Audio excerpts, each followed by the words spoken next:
ঠিক আছে, আমি কখনো তোমার সাথে দেখা করবো না, তোমার সামনে আসবো না, তোমার সাথে আমার কখনো কথা হবে না। ওকে? হ্যাঁ, হয়তো আমার যখন ইচ্ছা করবে হয়তো তোমার সাথে আমি আর কথা বলতে পারবো না, আমি তোমাকে জড়ায় ধরতে পারবো না, এই তো।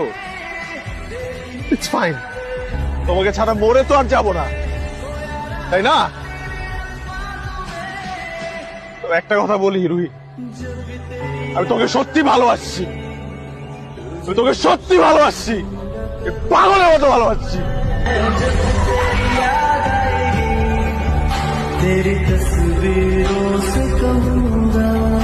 আমি তোর আগে ভালোবাসতাম না, আগে তো ভালোবাসছি তোরে, এখন কারে ভালোবাসি? এখন তো তোরেই ভালোবাসি। তাহলে আমি নর্মাল নাকি তুই নর্মাল যে আরেকজনের বিয়ে করে আরেকজনের সংসার গোছাইতেছিস?